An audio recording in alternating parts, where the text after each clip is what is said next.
A lot of us feel like we are lost, that we have to find ourselves, but we're not lost. We're just buried underneath all this rubble, all this weight of what other people told us that we had to be. So we've talked about the American dream. We talked about life, liberty, and the pursuit of happiness. We've talked about the things that the American dream costs, or the things that we're giving up in pursuit of the American dream. And now I want to talk about like how we can realistically unplug from the American dream. Hi friends. So as I'm editing this video, I'm realizing that it's lacking context. The reason why I wanted to make this video is because I know that for some people, it can't be as simple as leaving their job. It can't be as simple as leaving the country. There are people here you have to take care of, money you don't have, those kind of things. But I wanted to make a video about how we can love ourselves and give ourselves back what the society takes away from us every single day, be it vitality, be it self-love, self-worth, all those good things, and have realistic ways that we can unplug from the American system that is toxic to us. And so I hope that you're able to take this and apply this to your life. Now, I don't have all the answers. I'm figuring out as I go, but I just want to share with you what I've learned for myself and what works for myself. And hopefully you can take what you want to take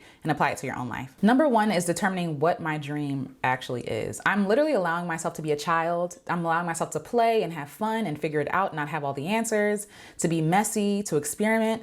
I'm allowing myself all the time to do all the things. Because I feel like at 5 years old, we know who we want to be. We know who we are. We know what we want to do. But it's not until somebody tells us that we can't do it that we question our reality. We question if something is realistic or not, right? It's realistic because we can imagine it. And I feel like once we get in touch with our imagination and play and our dream space, then we can dream of a better future for ourselves. And so what does that look like? I have a notebook, if I can find it. Of course, it's not here. So I have a notebook that I carry around with myself, and it's like this. It's not this notebook, but it's like this. It's a moleskin.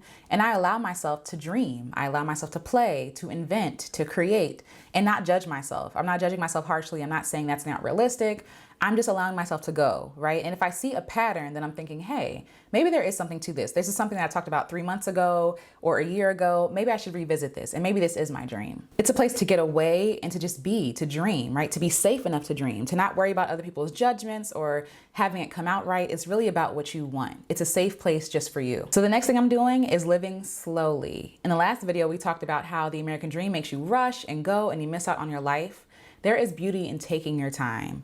I talked about this before in another video called Late Bloomer because I am a late bloomer. I felt like I was not on track with my life because I was comparing myself to everybody else around me, when really it had nothing to do with me, but about what society thought that I should do. And I was looking at myself through those same eyes, but I am not everybody else. I'm Alicia, and I can only do what Alicia is supposed to do, and that is blooming in my own time. In the American dream, there is no slowing down. It's always rushing. It's always striving. It's always on to the next thing. And we take that attitude and air wherever we go. But what if I'm not wrong? What if I'm not broken? What if the system is broken? And the reason why I feel so imperfect, or I feel like I can't measure up, is because these expectations are unrealistic. They're not sustainable.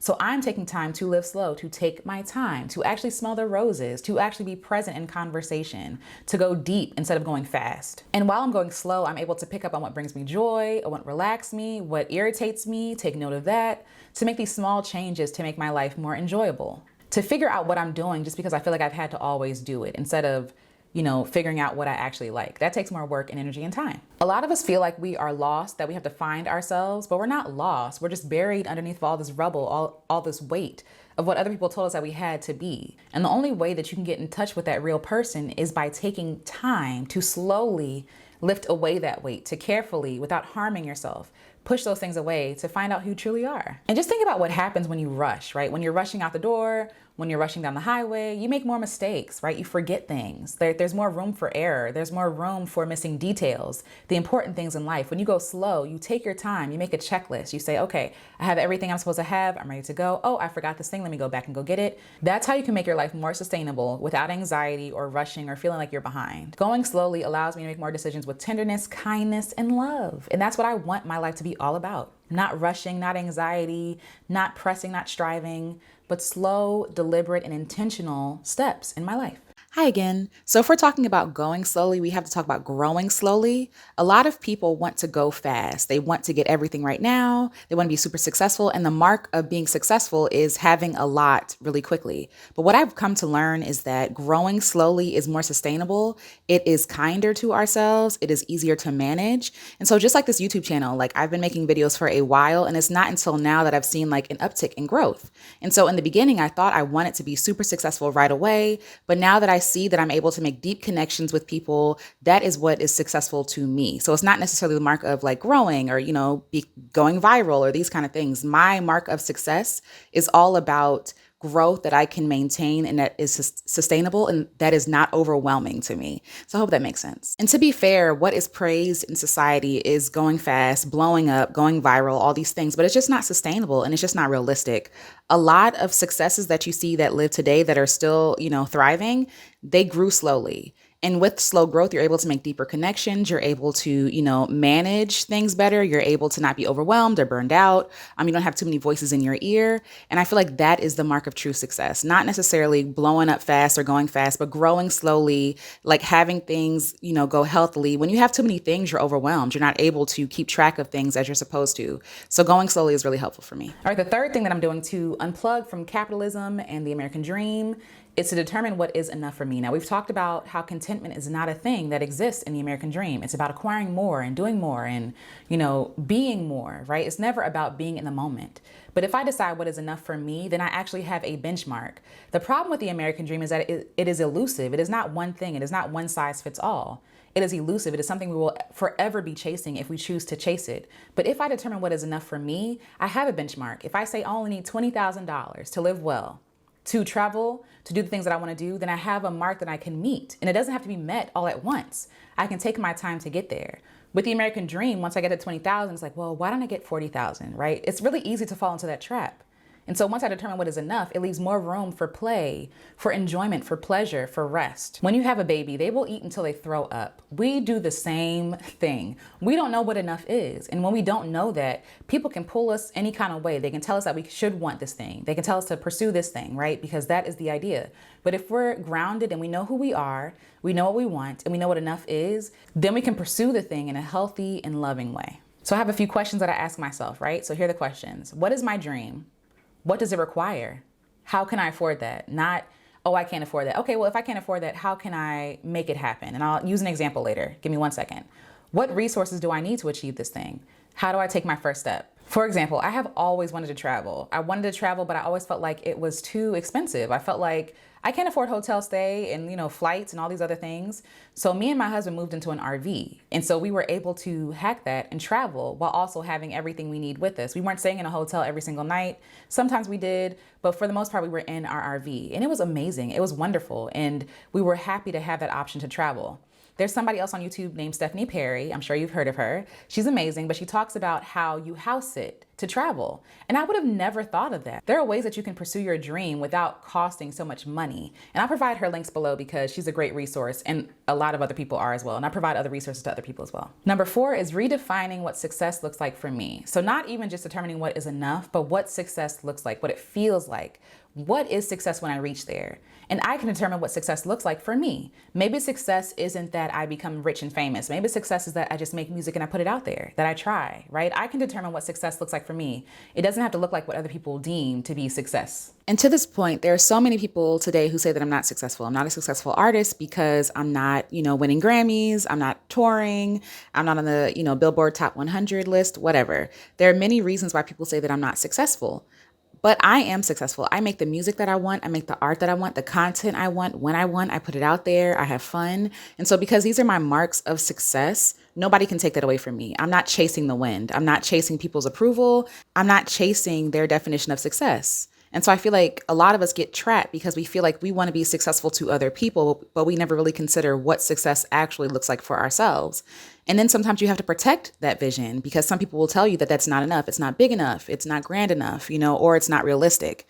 And so we have to do the work to believe ourselves, to give ourselves room to be honest, to believe ourselves, and to protect our version of success. I made another video called Why You Don't Feel Successful as a Black Woman Artist. I implore you to check it out, especially if you are creative, because there are a lot of ways that we measure our worth and our value, and it has nothing to do with us. It's everything to do with other people. But once we determine what success looks like for us, nobody can shake our faith in ourselves. We know that we are successful by trying, by showing up, and by doing, and just by being. So what does success look like for me? So I have a list: peace, pace, rest, creativity, connection, generosity, and choice. At the end of the day, I always want to have a choice. I always want to have another option.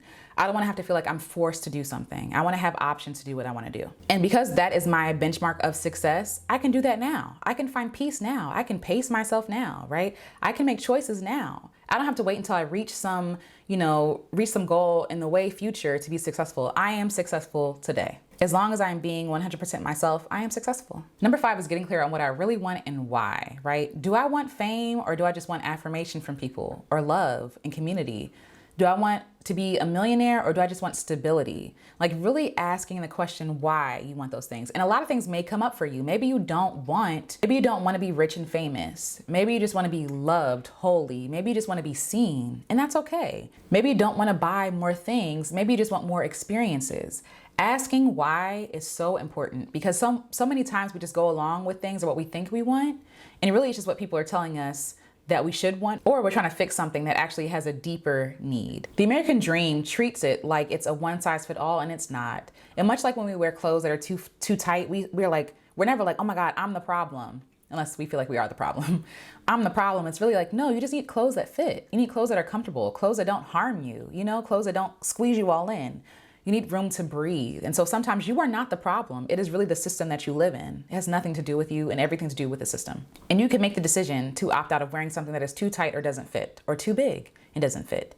You have the opportunity to create your own definition of success, and to ask yourself why you want that, and to carve out a life that serves you. Another way that I'm opting out of the American dream is by letting go of hard deadlines and expectations, even just for myself. Like, I thought that at 25 I'd be married and stable, was not. Thought that, I would have my degree by 22, did not. Like, all these unrealistic and really unnecessary expectations and deadlines I put on myself makes my life harder. It makes it more difficult to just live and to just be. And also expectations I put on other people. It's so freeing to be like, okay, they're doing them, they're being themselves, and not try to control everything. Not trying to control everything that happens, especially in my life. What I found is when I let go of the expectation and the need to be in control, more beautiful and fulfilling things happen that I could never even have imagined, right? It's about taking the right next best step. Not about planning my whole life in the future, but just taking the right next best step. And that is freeing, because it removes all the anxiety and all the pressure to have all the answers and have it figured out. I hope to live a long life, and there's still so much more I need to learn. And I can't make those decisions 80 years down the line with a 30-year-old experience. That's not how this works. So letting go of deadlines and expectations is so freeing. It is so relaxing, and it's so joyful, being able to just take one step at a time. It's also interesting how other cultures look at time, how time is not this hard and, this hard and fast thing. It's really, oh, I'll be there around this time, right? It's really flexible. And so I feel like because we're in America where time equals money, a lot of people feel like their time is more important than other people's. A lot of people feel like they always have to be in a rush. You know what I'm saying? Or, if someone doesn't show up at 12 o'clock on the dot, then they're being disrespectful when life happens and things get in the way. There's really no room for flexibility or for life to happen. It's about, it needs to happen right now. It needs to be done right now. We're very impatient. And I feel like this is working to our detriment as opposed to our benefit, because we become hard, we become inflexible, we become, super critical of other people, even when life just happens. And so how relaxing and freeing and stress-free does our life become when we let go of these like hard deadline expectations, not just for ourselves, but for other people. We extend people more grace. We're more kind, we're more able to be in the moment instead of being anxious and jittery, on to the next thing. We jam pack our schedules because we feel like everything has to work in our time when we want to. And that's just not how life works. We need to leave room for flexibility and for things to go wrong, because they will, or for things to go right or to go better than what we could have planned or expected. But if everything happens on the time that we want it to happen, there'll be no room for those wonderful surprises or those happy mistakes. I also feel like it creates this illusion that we're in control of our lives, that we have control of things and things will happen when we want them to happen. But we know, especially the past couple of years, that that's not the case. We are not in control of anything. And one thing humans love is control. And once we release that control of having to control when and what happens when we want it to happen, like I said, we make room for happier and a healthier life. Another way is taking time to do absolutely nothing. I talked about this in a previous video where I was really burnt out, but just in everyday life, beyond just burnout and healing, I want to make room to not do anything, to ponder, to wonder, to chew on things, to really think about life, or watch flowers bloom, right? Watch the wind blow the trees around, like really taking time to not do anything. Within the American dream, there's not really room to rest or relax. It's all about striving and doing, and also having tunnel vision on one thing.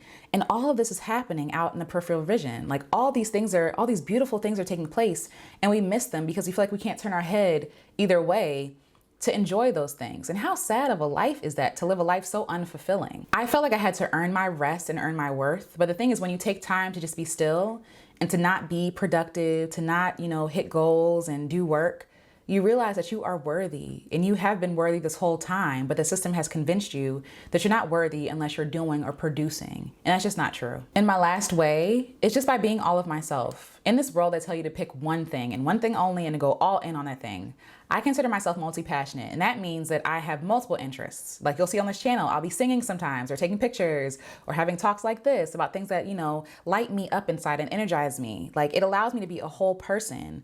But in the American dream, like chasing that, it makes you choose one path as if choosing one path is guaranteed or is fulfilling.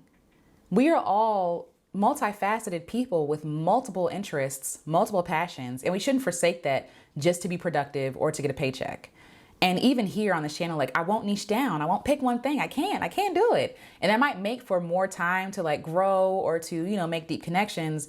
But I don't believe that I should have to shave off parts of myself to be accepted by other people. I don't feel like I should have to fold myself to fit in the backs of other people's pockets, right?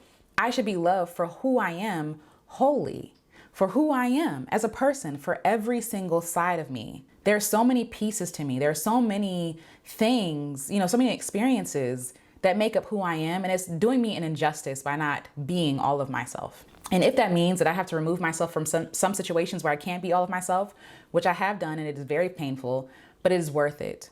Because now I'm around people who actually love me for who I am, not just what I bring to them or not just sides of me that is beneficial to them, right? I'm able to be all of myself, and it is helping me love myself more. It is helping me to be honest and to be authentic. And I love that. It's almost as if in the American culture, we become a monolith. We become what we do. The first question people ask you is, oh, what do you do for a living? As opposed to, what do you love? What are your interests? What are your hobbies? What are you falling in love with? What do you hate? Things like that. We kind of lose a 3D version of a person because we're all being shaped into these things that can be marketed or can be used for profit or other people's profit. And so who we are is not really treasured or celebrated. It's really about what we can do for other people. It's like a flattening of the human experience. It's really making us into these flat 2D images, really talking about front and back, like our work life and our home life. There's never any in between. There's never any hobbies, never any room to rest or relax or to travel or to do whatever we want to do or create.